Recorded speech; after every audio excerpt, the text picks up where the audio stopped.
അങ്ങനെ മുഹാജിരിങ്ങളുടെ തലവനായ മഹാനായ അലിയും കറമല്ലാഹു വജഹിന് കൊടിക്കൊടുത്തെങ്കിലും അള്ളാൻ്റെ റസൂൽ ഒരു കാര്യം ചെയ്യുകയാണ്. എന്താണെന്നറിയത്?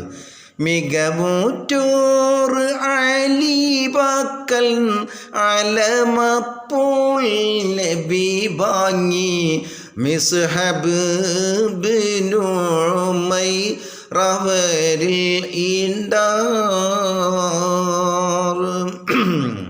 അലിയാർ തങ്ങൾക്ക് കൊടുത്ത കൊടി അത് അള്ളാൻ്റെ റസൂൽ കൊണ്ട് തിരിച്ചു വാങ്ങി മഹാനായ മിസ്അബ് ബിൻ ഉമൈർ റളിയല്ലാഹു തആല അൻഹു കൊടുക്കുകയാണ്.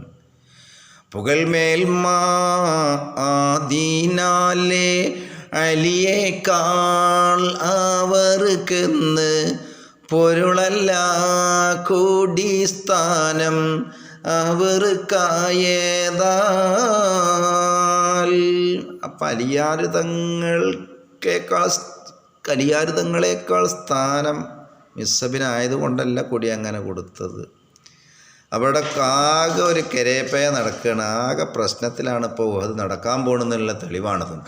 അങ്ങനെ ഹുക്കുമൂറ്റോർ റസൂലുള്ള സഹാബക്കൾ ഒരു സാവർ ചിതത്തോടെ ഒരുമിത്ത് പുറപ്പെടുവാറ്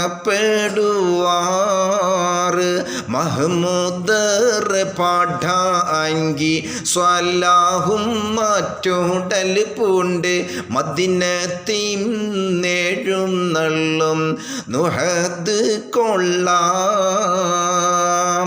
അങ്ങനെ ഹബ്ബാബ് റളിയല്ലാഹു തആല അൻഹു കൊടി കൊടുക്കുകയും അതുപോലെ തന്നെ മഹാനായ അലി തങ്ങൾക്ക് കൊടുത്ത കൊടി മിസ്അബ് റളിയല്ലാഹു തആല അൻഹുവിന് തിരിച്ചു നൽകുകയും വാങ്ങി തിരിച്ചു കൊടുക്കുകയും ഏതായാലും അള്ളാഹിൻ്റെ റസൂൽ സല്ലല്ലാഹു അലൈഹി വസല്ലം തങ്ങളും സഹാബത്തും ഉഹദിനെ ലക്ഷ്യമാക്കി മദീനയിൽ നിന്നും പുറപ്പെടുകയാണ്. ഇനി അടുത്ത രംഗം മഹാകവി മൊയ്ൻകുട്ടി വൈദ്യർ വിവരിക്കുന്നു അടുത്ത ഈരടികളിലൂടെ. അത് നിങ്ങൾക്കിങ്ങനെ കേൾക്കാം, അങ്ങനെ കേൾക്കാം.